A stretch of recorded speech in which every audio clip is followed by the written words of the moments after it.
All right, well, good morning. Welcome to our November 10th Library Board meeting. I'm going to go ahead and call the meeting to order, and I'm looking to see if Carrie, can you take a roll call, please? Yes. Galavis, Here. Clenny, Here. Magnuson, Here. Pantera, Here. Westonsko, Here. all board members present. All right, thank you, Carrie. Okay, moving on then, let's go ahead and start moving through the agenda. Currently, we have no communications. Next up on our agenda is our meeting minutes, which is an action item. So I'm looking to see if we can have a motion to accept the October 13, 2021 meeting minutes. I'll move to accept the meeting minutes. Okay, do I have a second? I'll second. All right, thank you, Phil. Thank you, Nikki. All right, motion, all in favor of approving the meeting minutes? Say aye. Aye. Aye. All right, none opposed. Motion carries. Thank you. All right, consent agenda. Again, we have an action item. So we have the opportunity to either do as a separate motion or together for the payment of bills and payroll and financial reports.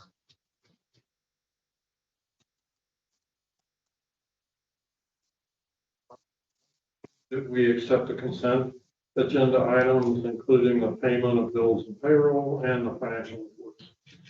Okay. Do I have a second? Second.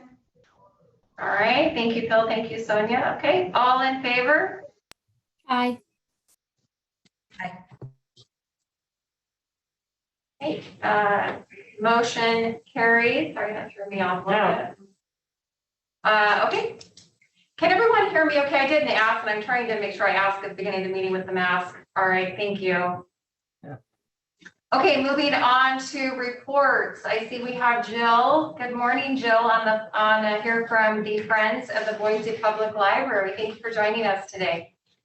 Thank you for having me. Can everyone hear me? Yes, ma'am. Great. I've got some quick bullet points to go over here. The first is that we held our elections for calendar year 2022 at our last board meeting. I was reelected as president. Eileen Oldag will be coming in as our vice president. Kayla Church will be coming in as our secretary, and Celia Renner is returning for a few more months as our treasurer. So we have some continuity and also some new faces coming on to the executive committee, and we're looking forward to next year.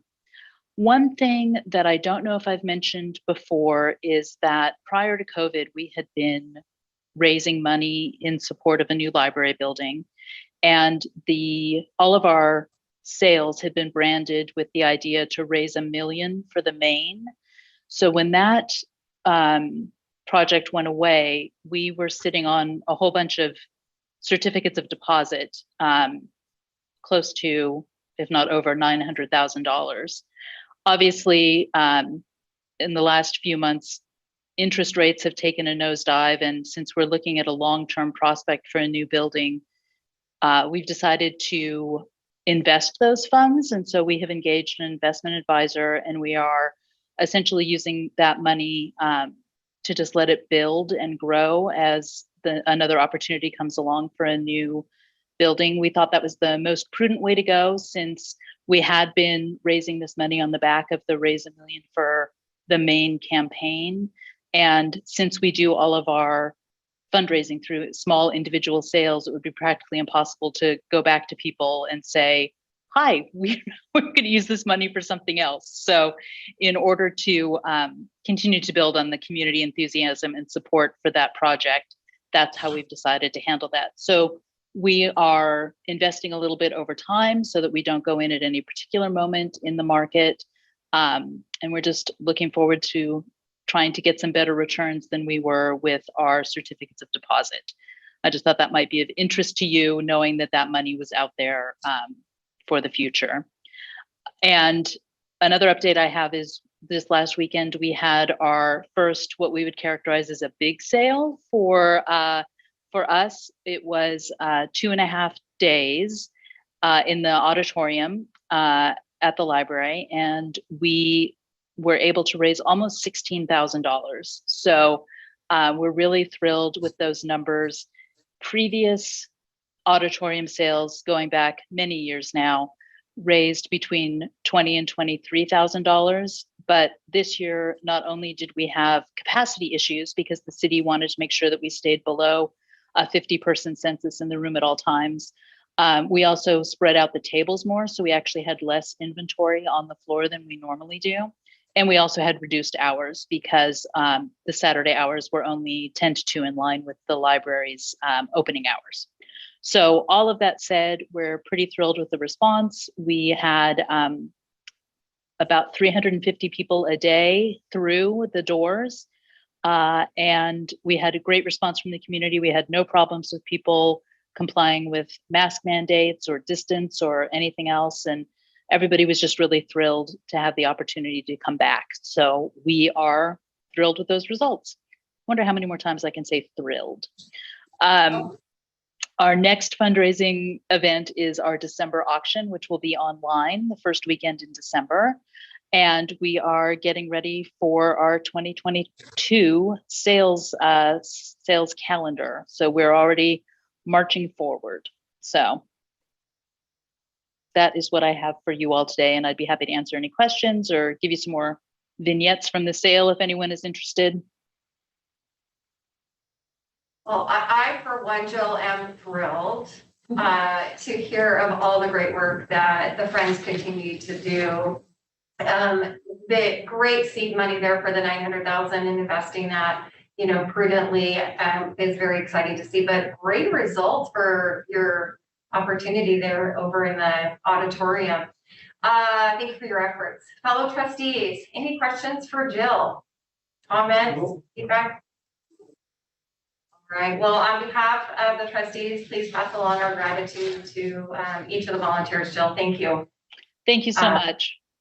Absolutely. All right, with that, next up is the Boise Public Library Foundation report, and we have Brian Manship here to bring us up to speed as well. So Brian. All right, good morning, everybody. It's good to be here.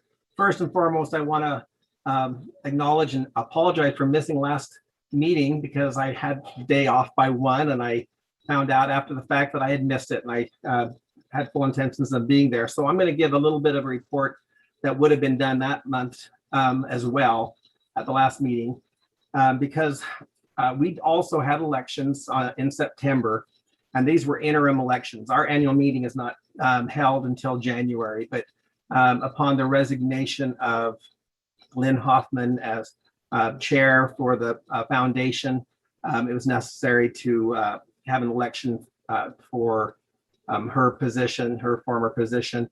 And so in September, we did have elections, and I was elected as the chair for the foundation.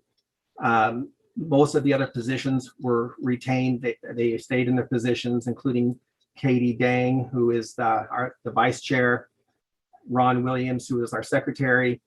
And then in filling my former role as treasurer, we have elected Doug Ochtemeyer, who is a new member of our board to serve as the treasurer. So that is what's in place at this time. With that said, we will have more elections in January. That is our annual meeting that will be held, and we'll have elections at that time for those positions. One of the exciting things after 2 years of coming off of the new library campaign and all the things that we were striving for and raising money for the new library, and coming off of that, and then as soon as that happened, then hitting the pandemic, we are in a kind of a rebuilding, I guess, or at least reorganizing mode. But with that said, I'm thrilled to report that out of the 15 directors on the board that were serving prior to the pandemic, we now still have 14 on the board that are committed and serving and eager to get things going as well. So I was thrilled to see that, and I wanted to report that as actually a nice success to have that many committed directors on the board that are still with us and committed to what we're doing. One of the restructuring, I guess, or reorganizing things that we are involved in is trying to fill a need for a staff position that we are looking to fill that will serve not just the foundation, but also the Friends. And so we are looking at doing that sooner than later. We're working through those details, but it would be a part-time position and just someone that can help us organize and help us with some technical things as well as some organizational meeting things as well. So we want to be able to have that position that will support us, and that's what we look forward to as early as January as well. And with that said, we are looking forward to January, looking for opportunities to fill our mission and also assist the library. We have funds that are available, and in working with Jill, or excuse me, working with Jessica and so forth, we're eager to see those opportunities that we can support the library and continue on in our commitment and our service to the library. And that's all I really have for right now. Okay, thank you, Brian. Fellow trustees, any questions, comments? Back to Brian. Okay. Brian, thank you for that update, and please, again, pass along to the group there as well how much we appreciate all that the foundation is doing. You do a lot of good work over there to support the many programs in the library and the library itself. So thank you. All right, thank you. Okay. All right, next up, looks like we have our library director, Jessica. Thank you. I'm going to be brief in this update since I'm in other parts of the agenda. I did want to just say how fun it was to have that auditorium sale last week. We had a line around the block before we opened with people that were really excited, and that they just had a feeling of celebration. And we certainly saw the Friends taking full advantage of our elevator going up and down and restocking and restocking. But I know they were happy to be tired at the end of that weekend. So it was fun to see that again. And then I just wanted to make one update to my director's report related to strategic planning. We, as you may remember, did a request for qualifications for strategic consulting firms. Our review panel came down to really 2 finalists in scoring, and then yesterday we were able to interview both of those firms. And we had a clear choice of a firm that we're really excited to work with going forward. I'm not going to say who, because I don't know if all the communication has gone through, but we've got a group that I think is going to be a really strong partner for us, has a great approach for community engagement, and has identified a lead person to work with the board. And you'll be quite, I don't think I'm being hyperbole, but like, it's a super strong group. And so I think you guys we've got a really great firm that's going to work with us. And so I'm really eager for us to start that as soon as possible once all the city's processes are fully in place. Do you know approximately when the board might hear of that? I don't, I'll find out. Okay, just, I'm just curious if you just had an idea at this moment. I don't. Okay. I know they've got There's a process, and I want to make sure that we follow. Absolutely. Absolutely. Well, we're excited to hear that Great news. being announced and start moving forward. And as we talked about in the past, that will be a point in time where we are able to start moving forward, that we will do that with all the trustees Yeah. here in person. I'll be really hard to do that versus remotely to get the most out of We'll the get- experience. yep. Okay.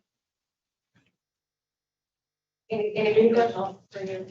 No, that was all I had, and just also if there's any questions or.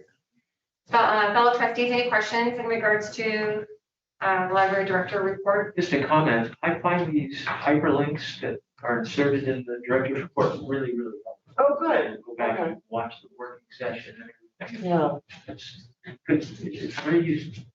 Well, now that we have that, our meetings are being recorded and obviously the city council meetings, it's great to be able to point to that. Thank you. Okay. All right, thank you, Jessica. All right, so next up, we have old business. So we have the library policy review section 2 on personnel, and I believe Sarah Kelly Chase. Hi, Sarah, will be presenting to us. Thank you. Absolutely. We're looking at section 2.0 this month, personnel. So there's 2 policies underneath, personnel and continuing education. We're not recommending any changes to either of these right now. Personnel just outlines the board's responsibility with hiring and supervising and evaluating the director. And the other policy, 2.02, is on continuing education and the board's commitment to having staff go through professional development and training as they can. Does anyone have any questions? No, they're pretty straightforward. Okay. Okay, thank you. All right, thank you, Sarah.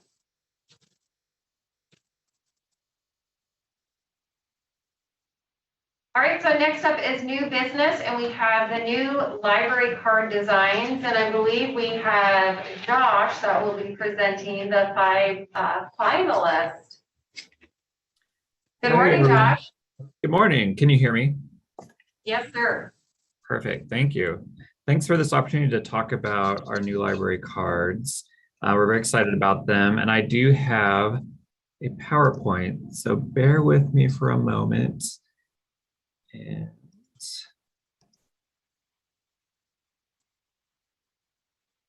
can everyone see the screen? Has it shared?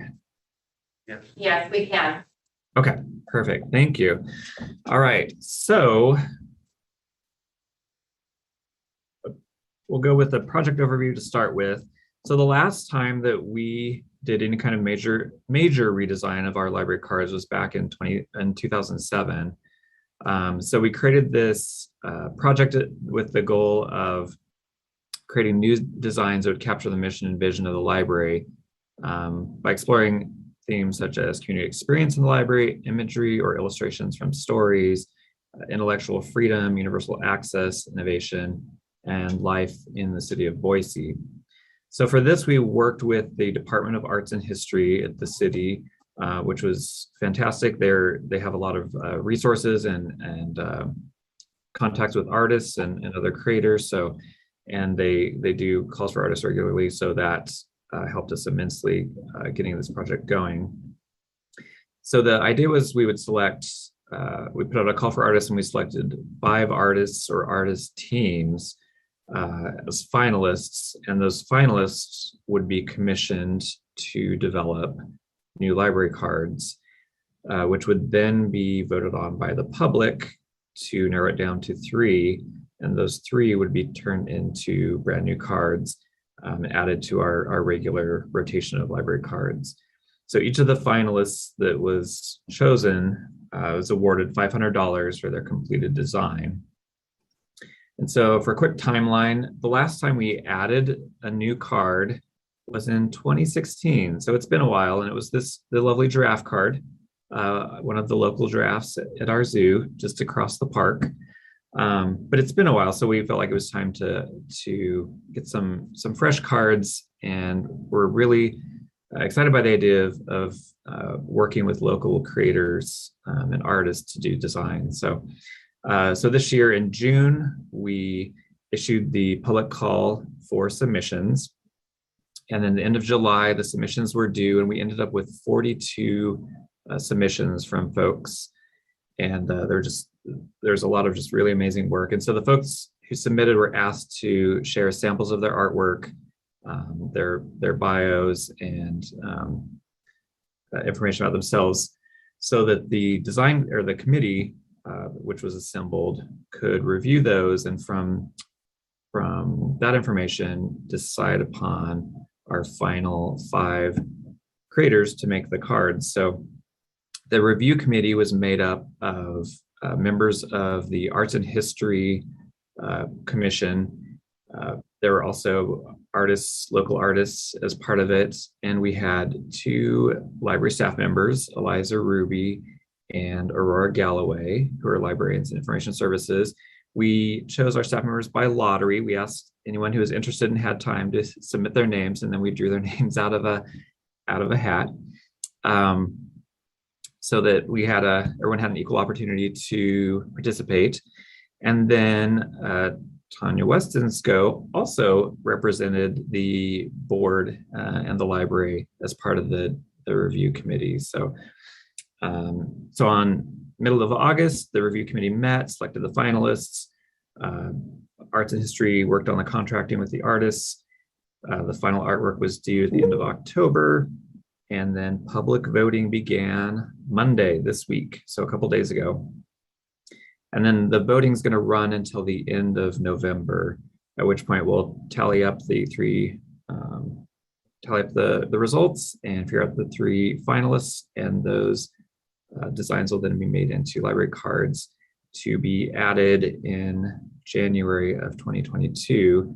And we're hoping to launch those with a theme, New Year, New Card, and to encourage folks to get signed up for cards, and there would be possibility for people to replace their old cards if they would like to get some of the new designs.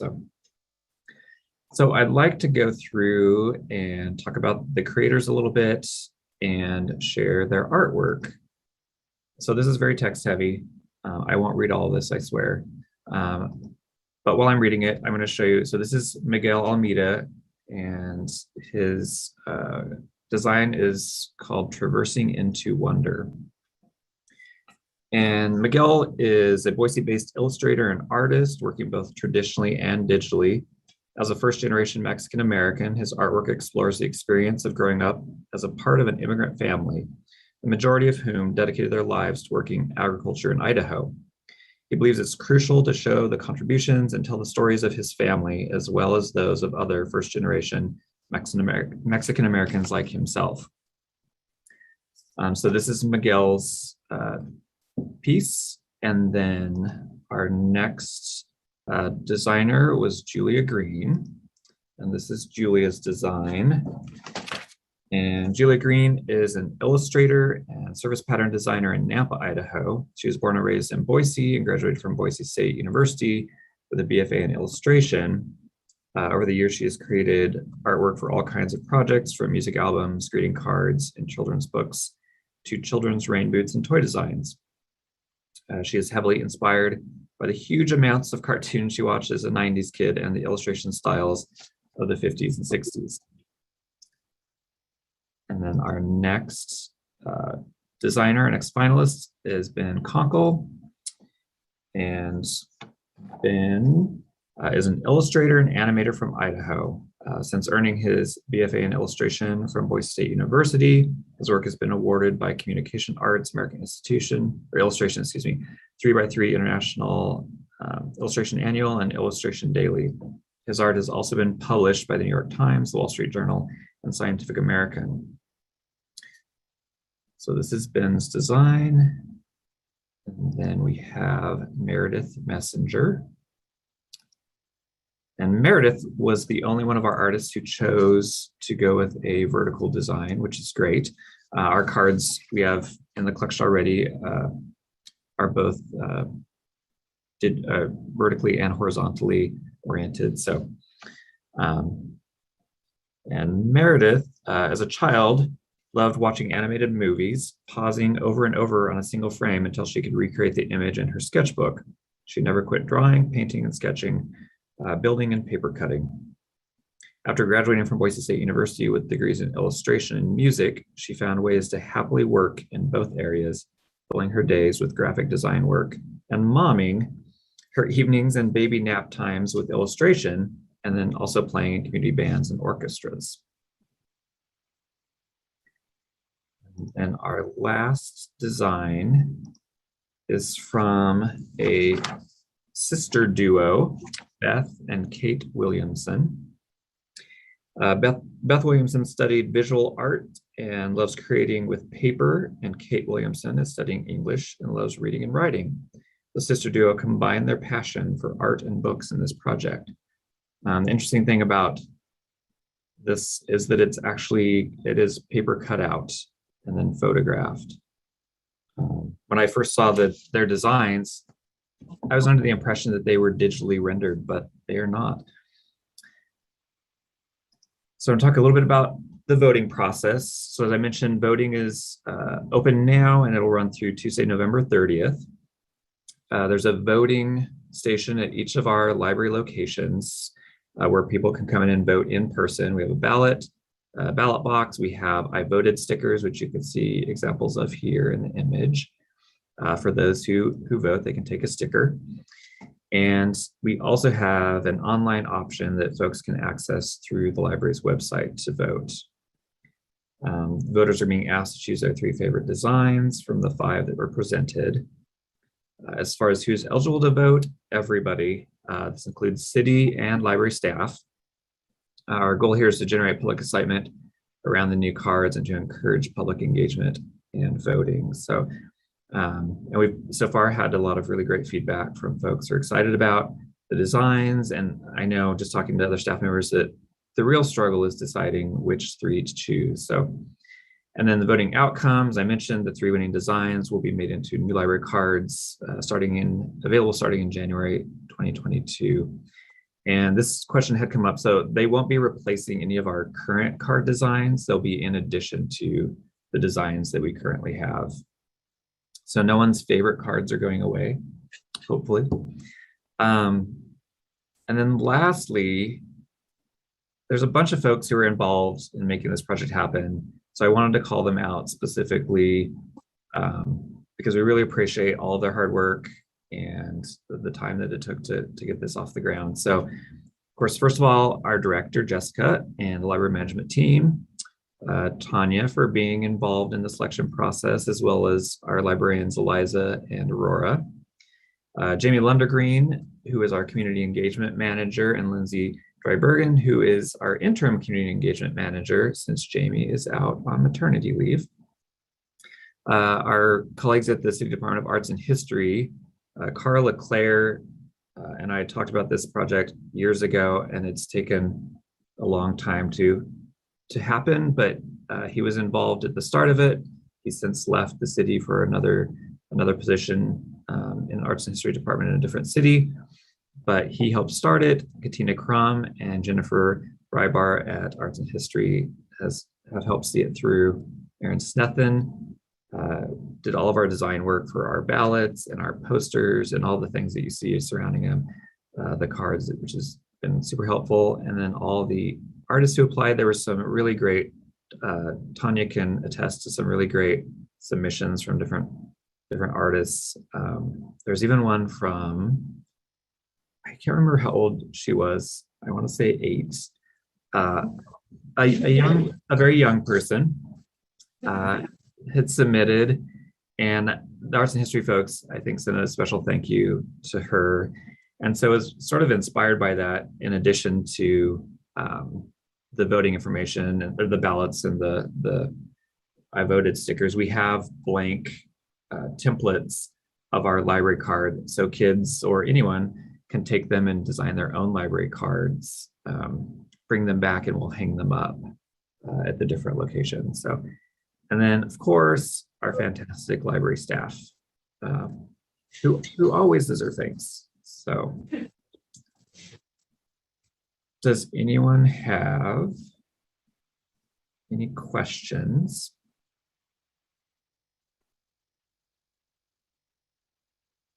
No questions, Josh, but yes, I would agree with you. There were a lot of amazing artists that provided submissions, and I distinctly remember which young lady that was. that had submitted it as well. We actually had a couple of younger community members apply in that process. So it was great to see the turnout that we received. Okay. Well, Josh, thank you for that presentation, and I look forward to going downstairs and casting my vote and getting my sticker. Me too. I'm not disclosing my favorite, but I'm looking forward to voting. Yes, everybody, yeah, vote, and encourage everyone you know to vote as well. So thank you so much. All right, thank you, Josh. Okay, next up is the Lynx Consortium assessment, and I believe, Jessica, you are going to take us through this. Yes, I am, and Josh is gonna help me again by showing some slides that I have put together. This is an effort actually that some of you will remember because it was kicked off initially by Christine Miller last year and then paused a little bit, obviously with COVID and everything else that happened. So for background, Josh, you can go to the next slide. The Boise Public Library is part of a consortium of libraries that was established in 1973. So this consortium is almost 50 years old, which I think is a remarkable testament to its impact and its longevity. It was originally started as a way of sharing an integrated library system, that support system, and to share resources enabling library access to residents in southern Idaho. It was originally founded by 3 members, so Boise, Caldwell, and Twin Falls. And today it has 12 members, and they're mostly located within or near the Treasure Valley. And the Boise Public Library has served as the host organization since its founding. And really, the thing that's important is that when it was originally founded, it was exclusively designed to share a library catalog. And as it's grown over time, it's added a courier service to share materials. It's created a tiered memberships model. And it's also really adjusted sort of its cost share model to cover sort of those ongoing services, as well as to fund the purchase and replacement of equipment. So Josh, if you could show the next slide. So this is the consortium members. And I mentioned it has 3 tiers of its membership model. But really in reality, it has sort of the career libraries and the non-career libraries. When I looked at where, there's listed 3 tiers, but only libraries in 2 of those tiers currently. And the career libraries are the ones that are the closest cluster to each other. Emmett, Twin Falls, Mountain Home, and Haley are not on the career system. You can still borrow books. You can still use your Boise Public Library card to borrow books there, but you're responsible for returning them to that. We don't have people that are moving those materials around. Thank you. Next slide, please, Josh. So why we're here and why I want to talk about this and set up some of the work that we're doing is that the consortium agreement, which these 12 libraries have signed off, on how they'll work together, was last approved in 2016, and at that time it was approved for 5 years. It automatically renewed in 2020 for another 5 years. At the time, there was a real consensus. This agreement is outdated, but as I said, the pandemic really changed the trajectory of some of those discussions. Right now, decisions are made by all members by consensus. As I said, there's these 3, there's outlined 3 levels of membership: the library system, cooperative borrowing, and open access. But really, we only have libraries in 2, that cooperative borrowing and the open access. Open access is really where those careers are involved. The members are charged based on a formula that's calculated using circulation, workstations, and holdings. And the courier libraries are charged separately for that service. And so one of the things that we really do is we pay attention to, oh gosh, and I'm sorry for those of you here with me, this is really hard to see. But we look at those transactions by libraries. And actually on the last page of your packet, every month in your packet, we also provide you with the reciprocal borrowing statistics, and you can see how many materials are moving across from different organizations.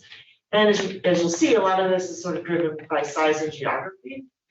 Particularly Garden City, which is very small and surrounded by other systems, has a high percentage of its transactions from cardholders that are not Garden City cardholders. So one of the things that we do on an annual basis with the consortium members is look at those usage rates and try to think, if there's a term for sort of an excessive use. And so that payment that those of you who've been here through a whole year on the board will know, like every year we do a payment for Ada Community and we do a payment for Garden City based on those that usage pattern. This also shows, the real, the benefit of how our collections are being used, not just by Boise residents, but other cardholders, and also how we're using the resources in other libraries as well. So next slide, please. So as I said, oh, sure, sorry. Can you go back there? Although Boise looks like it has a very low percentage of outside users. Okay. Yeah, and part of that is just our collection size. And that's the other piece, is that some of the the percentages and the number of things that are circulated are, we have one of the largest collections, so we have that collection mostly is used by Boise residents. And so Garden City could be, because it's such close proximity to Boise, and yet they only have one location. They have one location. Okay. Yeah, so they have one location, and a lot of times, they're just because they are surrounded. Boise is utilizing them. Boise's utilizing them. The other thing that, so that's one of those ones where we have a separate cooperative agreement with them and that annual payment. Ada Community is another one where, as Boise has grown and incorporated, and this is goes back 20 years, they incorporated some of the tax base that was Ada's, that we are providing them with funding for those libraries as well, based on the fact that we've taken some of their tax base that previously was going to that library. So as I said, when this was last revised and approved by members, it was last reviewed in 2016, it automatically reviewed in 2020, and there was a widespread consensus among the directors that, the consortium provides a lot of benefit, and it's operating on an agreement that really hasn't been updated, and so much has changed in the library space and in sort of the Treasure Valley as a whole, in terms of its population and its growth. A couple things I'll highlight. It's not, digital resources are not included in the current agreement, and that is something, as we spend a great deal of effort and resources on, and there's no real way for us as a consortium to think about how we might provide those collaboratively. There's also some real challenges about consortium members accessing timely information. We're the only group that can run reports that may be useful for them in terms of understanding their own circulation across the consortium. And there just, there hasn't been any discussion about, well, what are the best practices for decision-making, particularly around new technology or adding new members. Those are just a couple of the examples of things that the consortium directors raised. So in preparation for thinking about, okay, what might a new agreement look like, the consortium directors ran an RFP process that was actually managed by the city of Boise, but it's using consortium resources And we selected C. Dygert Solutions to undertake an assessment of the consortium to inform future discussion. And C. Dygert is a consulting firm that specializes in library consortiums. They're based in Florida, but have had a lot of experience of looking at different models of consortiums and consortiums in different sort of structures and life cycle. And really the goal of this is to provide an independent analysis that quantifies the value of the consortium to library users and member libraries by those tiers. It understands our current opportunities and challenges, and then it provides us with recommendations for potential improvements or revision to the structure, financing, technology, and governance of the consortium. So we thought before having any discussions about a revised agreement, that spending some resources to bring in an independent consultant who really specializes in library consortiums would be a good investment and help us really identify a future path. Jessica, I think that. What's the business of C. Dygert Solutions? Are they a consultant or are they a software vendor? They're consultants. And they specialize in consulting for library consortiums. And the interest in additional consulting engagements with some party other than C. Dygert Solutions. Did I get that correct? We had the RFP had, we did an RFP and had a call for proposals, and this was the firm that was selected. Okay. Yeah, so there was a subcommittee of consortium directors that created the RFP. It was published, and then a subcommittee did a review and made a recommendation, but every library director had the opportunity to both provide input into the RFP and then voted on voted on C. Dygert Solutions as our consultant. Okay, that's clear.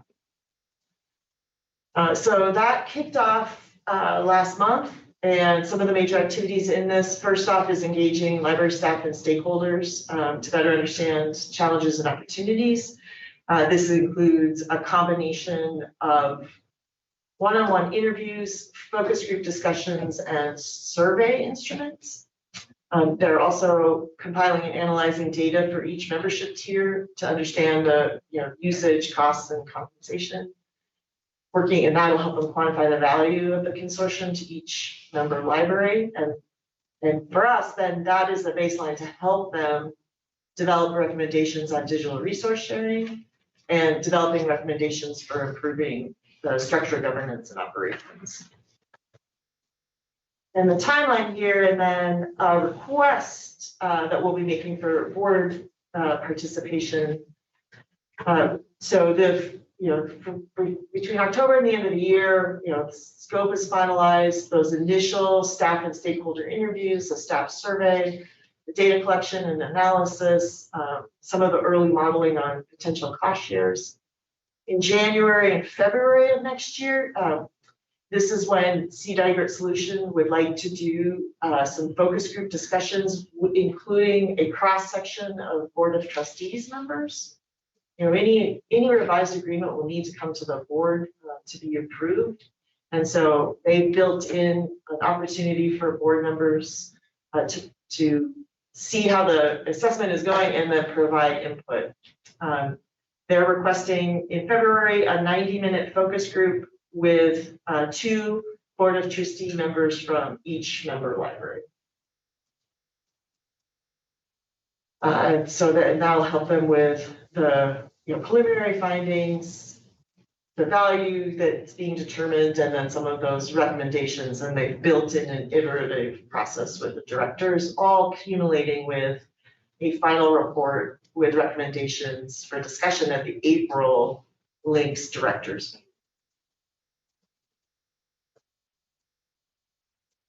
And so that is That's a lot of activity. It is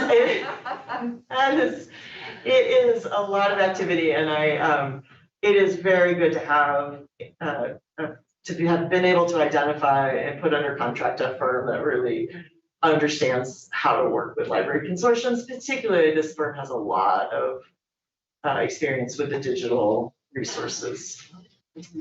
But I would really like, to have, and you don't have to decide now, but in February of 2020, we'll want to have 2 board members who are able to participate in that discussion. At a minimum, they would need to read the current agreement, so that they've got that background, and then, have any other questions that, and also CDIGER will send, they'll send an agenda for that work, or that focus group as well. So that you won't have to go in cold. You will absolutely have some background material. But I do think that I think this would be I think it's a good step to making sure that that stakeholder engagement includes, any part of a library that is invested in the consortium. Well, it's a large part. I mean, we hear about it on a frequent basis. And so recognizing the fact that it's not been reviewed for a significant amount of time, bringing in a firm to really guide that process, but also allowing us as trustees to select, to have 2 members step up and be a part of that, and having that voice heard, it is really a needed resource that I'm looking forward to. Is it likely the outcome is a new technology solution to deliver new functionality? I think what we've asked CDIGER to do is really to come up more with a roadmap of like, when you're approaching your, when you're looking at your agreement, what are some options that you could have and discuss? And it will include all of that. It'll definitely include technology. I think it'll include issues of staffing, governance, and they're going to benchmark with some of our peers that have consortiums similar to find out, like, okay, what are some of those structures that other library consortiums you might be able to learn from? Because I think we want it to be inclusive of all those different components, because I think they really do go together. I think, the example of working in the consortium to first purchase and then install and promote the IDA app has been very helpful in giving us some, examples of how we could work together, but also places where has been not clear, because that some of the, who does the promotional material, and how do we make sure we're being efficient and not working at cross purposes. So currently, members or patrons get its big benefit. You can kind of go to any branch, check stuff out. You can get stuff, we'll curry it to wherever you want. Mm-hmm. In the stakeholders, how is that view being represented?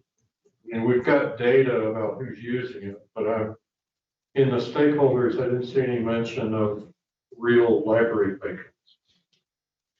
No, and I don't, that's also one of those things that it's really hard to, I don't know how we would ask that of a library user. I mean, they want, because one of the things that we've really had to do a lot of work on is we see where there's a pain point because things aren't aligned, and we get feedback. Hey, why is the book that I got? I went to my local library. I went down the street. I checked out a book. Why do I have to know that I had 3 books on hold, and one of them came from a library with a 2-week return, and the other ones came from a library with 3-week return policy. But we have that even within our own library.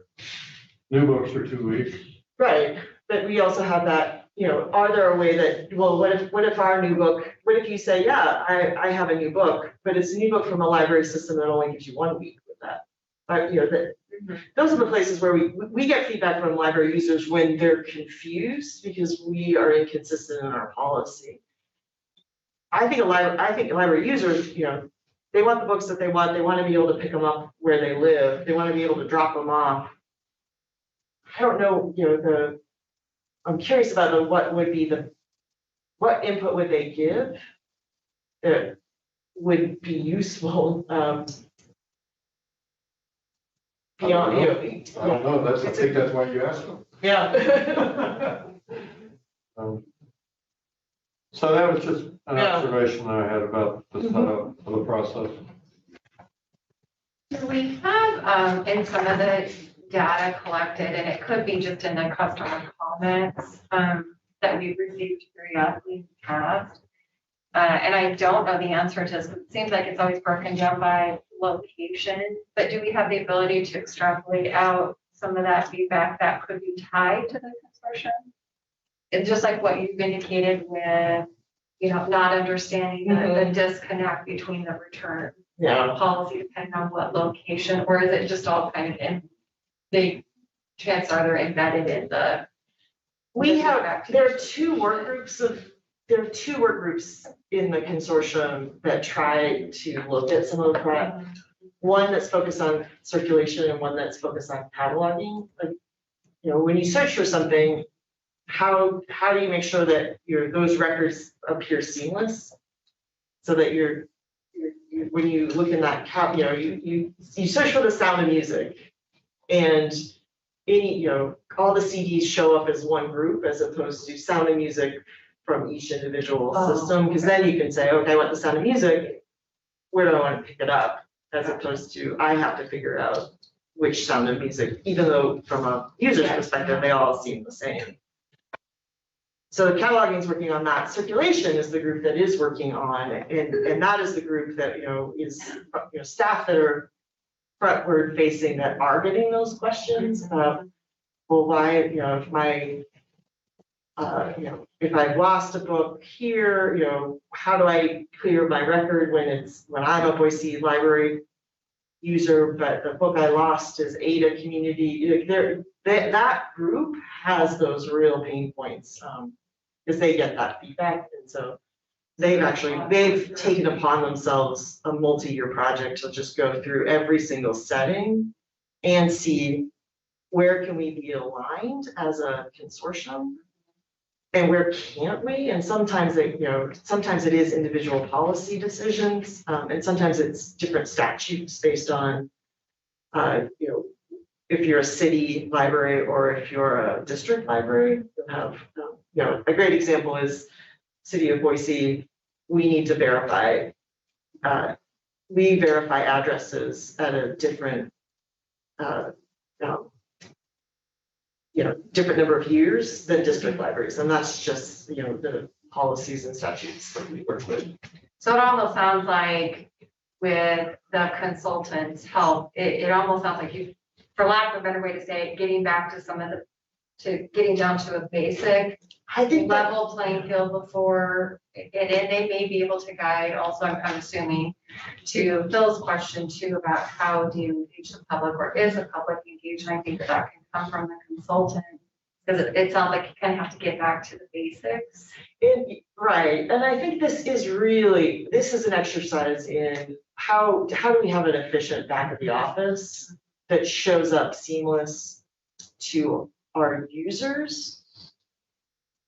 And that process of if there's a recommendation that comes out of it, we should have user input. I think it would be much better scoped once understanding we've got some real challenges that staff have identified and real opportunities that staff have identified as well. So if trustees have further questions specific to the process or have interest, can we direct them to you, Jessica? Absolutely. And then when do you, I saw the timeline. However, when would you need to have those names provided to, provide to the? They'll need that in January. So we definitely have time for it. Okay. All right, fellow trustees, let's see. Nikki, do you have a question or feedback that you wanted to provide? No, I think that all sounds really good. I'm glad you're reviewing it and have the consultant, and I think it sounds good. Okay, thank you. What about you, Sonia? No, I appreciate the thorough report and sounds like we've got a vision going forward. Thank you. All right, thank you. Any further questions from Brian or Bill? Okay, thank you. All right, Jessica, great information. Thanks for passing it along. Okay, up next, we have the Learning Lab lease. This is an action item, and I believe. Yeah, so I'll kick this off. These next two, we'll ask, we have a dynamic duo here. We've got Chloe Ross, who is the Strategic Initiative Program Manager in the Office of Innovation and Performance. And we've been able to bring back for an encore Kelly Fleming in our legal departments. And they have been doing some work that Chloe will provide you some context on the work that really has been led by her office. And then also Kelly will speak specifically to the leases that are in front of you. But I think this is an effort that has been long requested, and it's been also really challenging. And I think Chloe has done a beautiful job of really working with local nonprofits and really listening to their needs and concerns. And so I think she'll have provide you with great context. And then, as you know, Kelly will be able to answer any questions you have that are specific.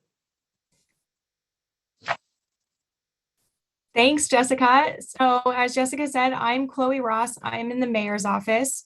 And earlier this year, the mayor and council tasked me with taking a broad look at all of the leases that the city has with nonprofits throughout the community, and then putting some structure around that and really essentially putting together a policy and then the regulation that goes along with that. So I'm going to give you, like Jessica said, some broader context about the intention and sort of the current state. And then Kelly's going to come in and talk specifically about the two nonprofit leases that are specific to the library that are Step Ahead and Learning Lab. So when we began this effort, we had 16 nonprofit leases that were relevant to this discussion. The scope in terms of all of these agreements varied in terms of length, what the nonprofit was contributing monetarily, as well as sort of in kind, and then as well as the city obligation. So what we were providing in terms of maintenance and support, utilities, et cetera. So some of these fall into that $1 a year category. Others are paying, market rent. Some are requiring the nonprofit to cover all of the utilities and or maintenance, and in some cases the city is covering all of those operating costs. So with that sort of varied landscape in mind, the idea is that we would come in and provide some structure around that. We truly believe that there is a clear mutual benefit to both the city and the nonprofit who are enjoying this relationship. We want to be able to maximize the land holdings of the city and the facilities that we have. And we also want to be able to support entities in our community who are providing services that the city isn't necessarily able to provide, but supports in terms of cultural and educational benefits. And then, of course, on the other side, nonprofits are benefiting from that city space, the reduced rent, and I think that kind of connection with the city and our residents. So, however, it's also an impact on city resources. So the inconsistency means that all of these leases live in various different departments. People are tracking them. They're being negotiated at different timelines and, with kind of different intentions in mind. And that's taking up staff resources and is hard to track. We are also experiencing instances across these 16 facilities where we know there's going to be major maintenance that's coming up. And we would like to be able to recoup definitely not 100%, but at least some costs related so that we can keep these facilities in top condition and accessible to the public. And then we also receive questions from other nonprofits that the city is not necessarily supporting in terms of these leases about why the city is choosing to support certain nonprofits over others. So we want to address these equity issues related to that. So with that in mind, we put together a policy that would bring the leases into alignment, recoup some of the cost to upkeep the facilities, and attempt to create some type of equitable metric for supporting these nonprofits. So, ideally decisions about which nonprofits the city supports would be made based on their contribution to the community and alignment with city goals. In the best practice research that we conducted, we found that cities across the country are dealing with this in very different ways. For example, some cities are charging, market rate by square foot. Some do an RFP process, a request for proposals of who would like to use the space. Others charge a percentage of the profits of the nonprofit, and then some do that equivalent of the dollar per year. So overall, what we found is this is something that cities are grappling with across the board. There's no one size fits all approach. And so we really dug in to figure out what feels like a Boise authentic approach that is supportive of our nonprofits and feels fair.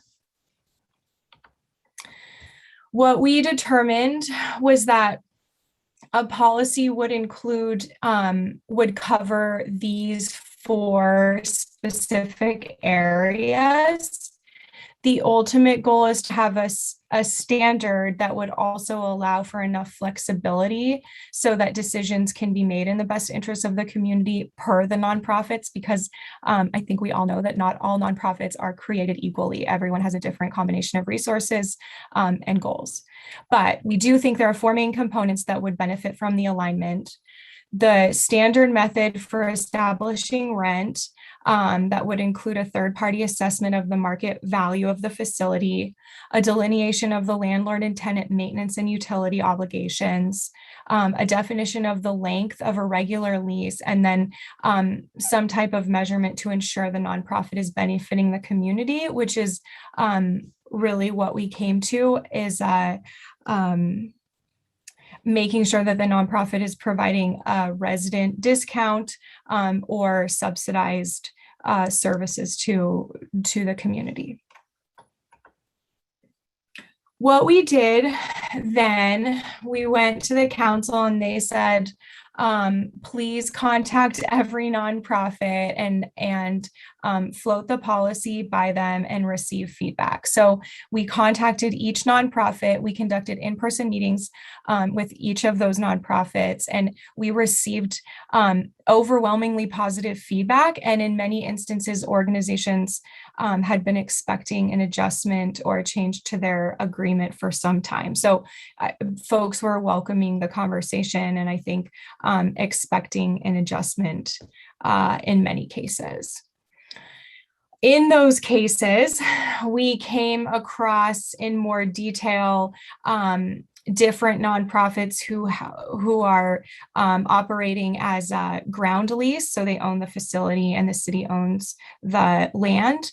And then, of course, in the case of Step Ahead and Learning Lab with the library, that is a nonprofit. Those nonprofits live inside a city building. So those are special as well. Based on the conversations, we adjusted the policy to sort of meet those needs, and were able to come to initial conversations to sort of set the stage to then go back to the nonprofits after the policy is approved, which it was yesterday, and then begin negotiations in earnest. Two of those, Step Ahead and Learning Lab, we were able to begin conversations as we were having those conversations, as we were coming and talking about the policy specifically. And we then began to ink these new agreements that Kelly will talk about in a minute. So really quickly though, we adjusted, so from those conversations, we developed a ground lease policy, and then we adjusted our standard lease length from 7 years to a maximum of 10 years to allow a couple of additional years for people then to come back together and renegotiate. We determined that fair market rent is 25% of market rate value or $2,000 a month, whichever is less. And so then we will have the assessment come in and make that determination. We are asking that all entities cover utilities, but that the city of Boise is responsible for the maintenance of these facilities per a more traditional kind of landlord-tenant relationship. So I will pause for any questions. Yes, please. Could you repeat what you said about the fair market value calculation? Yeah, the fair market value calculation will be based on a third-party assessor coming in, and our rate from there is 25% or $2,000 a month, whichever is less. So you're not charging fair market value, you're charging 25% of fair market value. Is that correct? Yes. We wanted to get to a subsidized level that wasn't going to put anyone out, but that would also allow us to recoup some of the costs to operate the building. So the policy of the city then is to subsidize the nonprofits? Yes. Okay. I'm really concerned about the lease length. It, from a library perspective, it seems like it ties up that space for a very long time. What are the trade-offs around those timeframes, and did you consider anything shorter that would give us more flexibility? Yeah, good question. We went round and round about the lease length. And I'm actually going to stop showing my screen if that's okay, and so I can see all of you. When we originally started, we wanted to do a 7-year, and I would like to emphasize that it's up to, so no more than, and then within each conversation and each negotiation, based on what works for both parties, it could be less than 10 or 7 years. It just depends. Why we did increase the lease length to 10 years is because we do have more than a few entities that are living in buildings that are, either investing in those buildings and know that they want to stay in the buildings for an extra long time, and 10 years actually isn't long enough for them.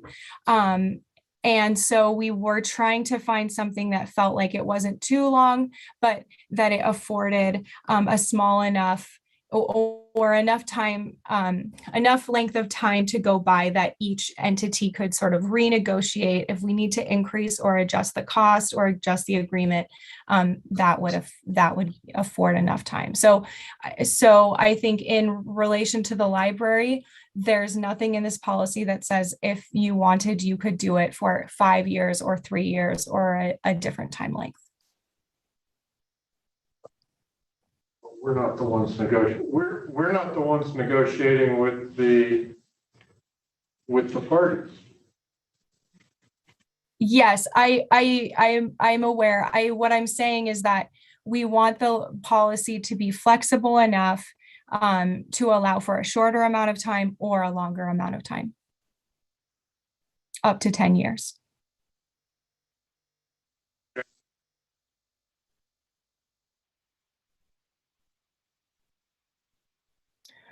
So thank you for the questions. I think I'll turn it over to Kelly to talk a little bit about the Step Ahead in Learning Lab leases. Okay, can everybody hear me okay? Yes, Kelly. Okay, great. I wrote down a couple of points that I'd like to just start with in response to Phil's questions, because I do have, there's like 4 pertinent points just in these 2 leases that I wanted to get out before I forget. Both leases have a termination for convenience clause, so that if something does change, we can exit the lease upon 30 days notice. I did note that the regulation has since changed, and the regulation that I'm using based on the policy that went through City Council yesterday and now provides termination for convenience upon 60 days notice. But both of the leases before you today were written before that change. And so, for instance, the Learning Lab lease at the bottom of page 3, there's a section for early termination for convenience, and it has the 30 days notice. So there is that. Historically, though, both of the leases, Learning Lab and Step Ahead, were month to month. But I think it's important to note that we have fairly long-term relationships, in particular with the Learning Lab. The lease that they have that's existing today prior to the one before you, they've been in that space since 1999. So even though we could terminate with 30 days notice, the expectation is that they've been there that long, and they'll probably continue to be there. But you never know with a new council or a new mayor, you never know what could potentially happen. So we do have that termination for convenience language, or if there's a change in the main library site or any unforeseen instance, then we can exercise that clause and terminate early. With respect to Step Ahead, I think it's important to note that we've been in a lease relationship with them since, 2018, so not as long as Learning Lab, but they came in and they contributed to tenant improvements at, I believe it was over $200,000. And so they didn't pay for all of them, but they did make a substantial contribution based on donor money. And so in order for them to obtain that donor money and spend it in good conscience, they needed to be able to show a commitment to their donors that they would be able to stay in that space and take advantage of that donor money. And so for them, it's important to have a term, and frankly, they did want a longer term for that, but to have some term that allows them to obtain the benefit of their contribution. Let's see.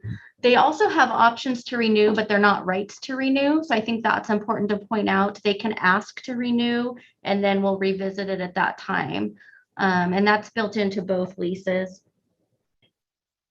I think that was the gist of what I had written down on the length of the lease. I don't know if that, and I do have more to talk about with the leases, but on that particular point, were there any further questions or any additional information I can provide on that?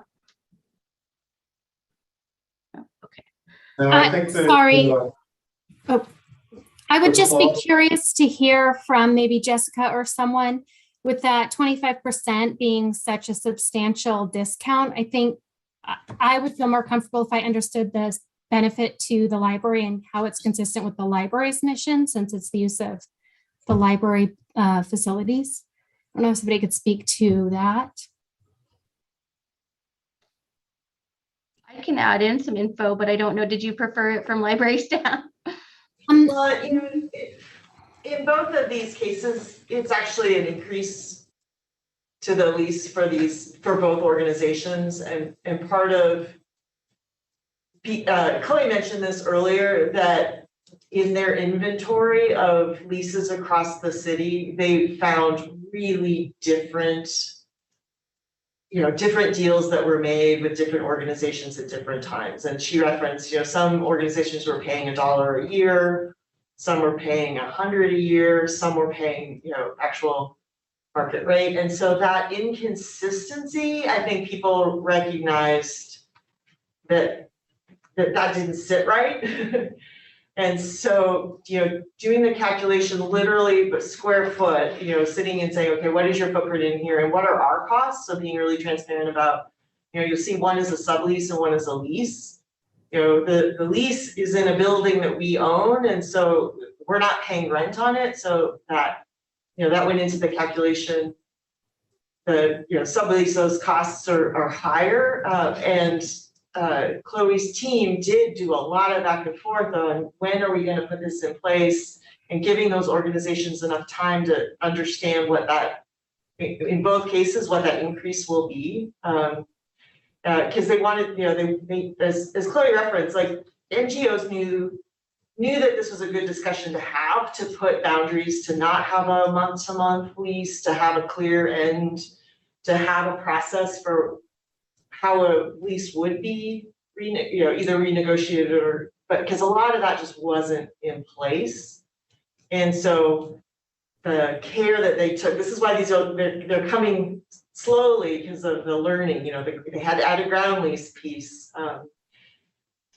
And yeah, for both of these, it is an increase in their, in what they pay for us on a monthly basis. And, that recognition of, okay, yeah, if it increases, but everybody, we're going through this with all nonprofits and we're all under the same policy. I think that was a really important piece. Chloe, would you add anything to that? No, thank you, Jessica. I was just going to say that we have already been significantly subsidizing most of these entities. So to Jessica's point, we were really sensitive about knowing that we were going to have to increase or institute a cost, monthly cost in some cases. So in the library's case, that money is going right back into the operations of the library. Kelly might have an even better point. So I appreciate and understand that, and maybe this will be more directed to Kelly, but that 75% to me is still a subsidy and a use of public resources for technically a private party. So I understand it's a nonprofit, but I guess what I want to understand and appreciate before I approve is, like, how are we demonstrating that 75% benefit is appropriate use of the public resources? So I can totally understand, I think I can see how Learning Lab benefits the community and the city and the library, but I'm just guessing to kind of get that in the record as part of our approval, that is consistent with the public resource and the mission of the library to have those spaces and be subsidizing those to the tune of that 75%. No, great question. Does that make sense? Yes.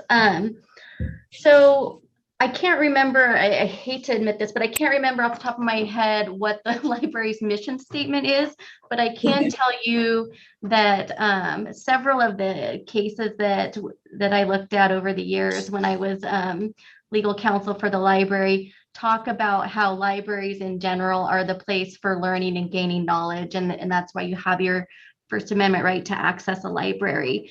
Both of the missions of these particular nonprofits feed into that, the gaining of knowledge. So, literacy is easy because, reading books, that kind of thing. When you look at Step Ahead, their whole mission is for academic counseling, and I believe in a large part to help students go to the next level of education. I think that they help people with like college applications and things like that, and just help with the academic piece of just counseling, helping with grades, I believe. But I don't want to speak too far onto that because I don't know 100% of it. I don't know their mission either. But both of these leases are tailored to permitted uses. They can't use this space for any reason other than what is stated here, which is operation of the community literacy center for Learning Lab, and then the academic counseling and incidental uses related to that. They also have to maintain their nonprofit status and provide proof of that on an annual basis. And we can also check that too, independently. But if they fail to do that, then or if they remain stagnant's not the right word. In the lease, we call it abandonment. If they fail to use the space accordingly per those uses, then this lease ends. It's automatically going to end. So I think that it's important to keep that in mind, as well as to compare it to some of the other nonprofits that we subsidize that wouldn't be appropriate for the library. Just not because there's not learning involved, but because it's not the same kind of that are like these leases. Like, for instance, right across the street, the Boise Art Museum is one. Gosh, there's so many. We have like Girl Scouts. We have, like Chloe said earlier, there's 16, and I can't think of all of them, but things like that, where it's like, okay, the library's not the best place for you, but for these two in particular, there is that link. Thank you so much. That's what I was kind of looking for. So I appreciate it. Absolutely. Yeah. Jessica and to Nikki, can I make a comment? Yes. So speaking of Learning Lab and Step Ahead specifically, as a public school teacher, Title I teacher here at Garfield Elementary, we utilize both of those. We have a Learning Lab extension here at Garfield, and Kelly stated that they're both, based in education and furthering, your education and literacy. But I want to speak just for a second about the population that they often serve, which are our refugee, our new to country, our immigrant, our most vulnerable population. So when they're accessing these services, they are not able to pay for these services. It is often is a free service that is provided to learn English, to be able to acclimate to Idaho, to be able to get jobs, build a resume, and for those that want to go on to post-secondary or further their education and training, just the wealth of knowledge that these nonprofits can help assist our most vulnerable citizens. And they are Boise citizens. And so I think it's the financial aspect of it. It's definitely a legitimate question of understanding the details. But when I hear of the service they provide, I see the faces of my students. So we just got new refugees from Afghanistan, like war-torn Afghanistan, and from the Congo just this week. And so these are families that we're going to want to push towards these nonprofits to get them speaking English as quickly as we can so they can access resources, but also tie them in with other members of the community that are also utilizing those resources. And so I'm thrilled that the library is serving our most vulnerable community with the steadfastness and open arms that we have.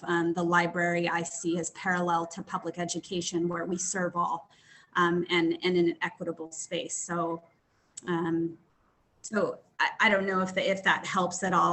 I see the faces of who's being served through this. So if those subsidies allow those services to continue, it definitely has my vote. Absolutely. I appreciate that. And thanks for the additional insight. I think, Phil, did you have a question as well? No, thank you. No, okay.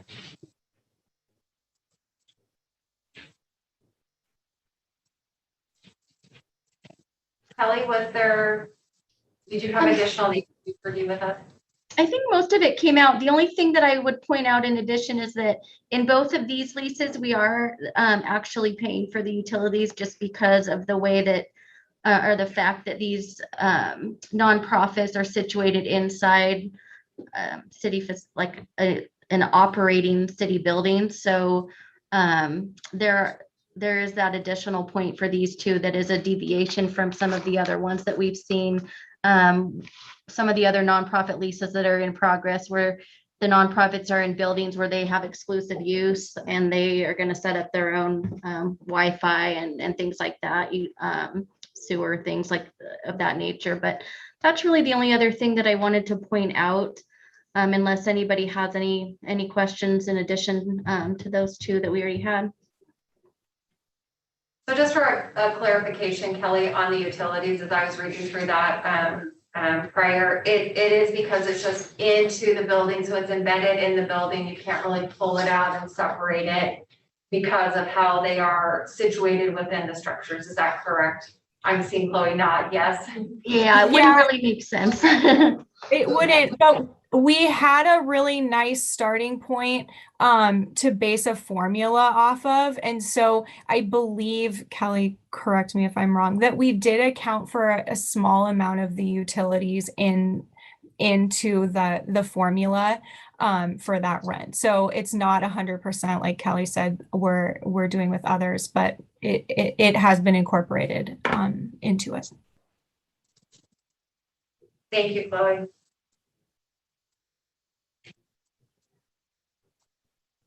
All right, fellow trustees, any additional questions on both of those leases?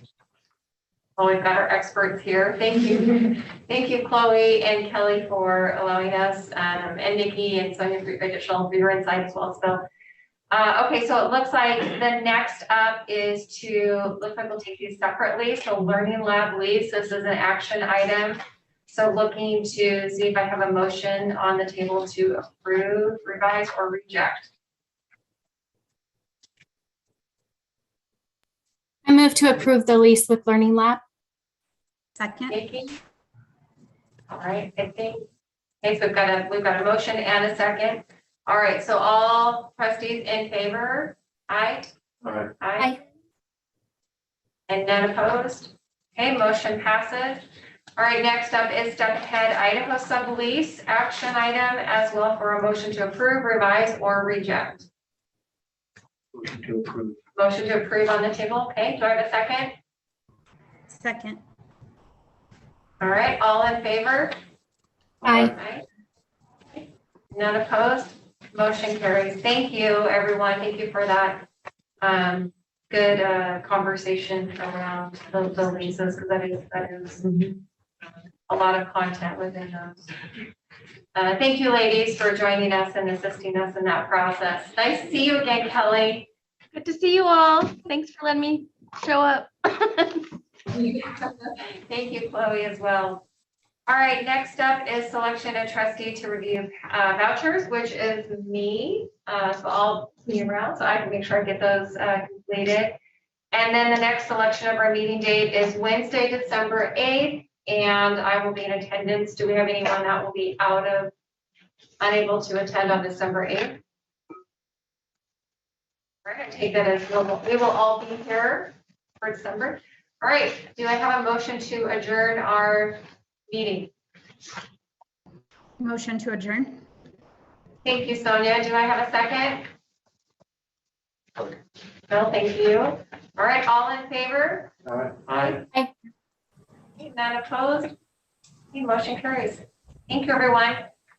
Thank you.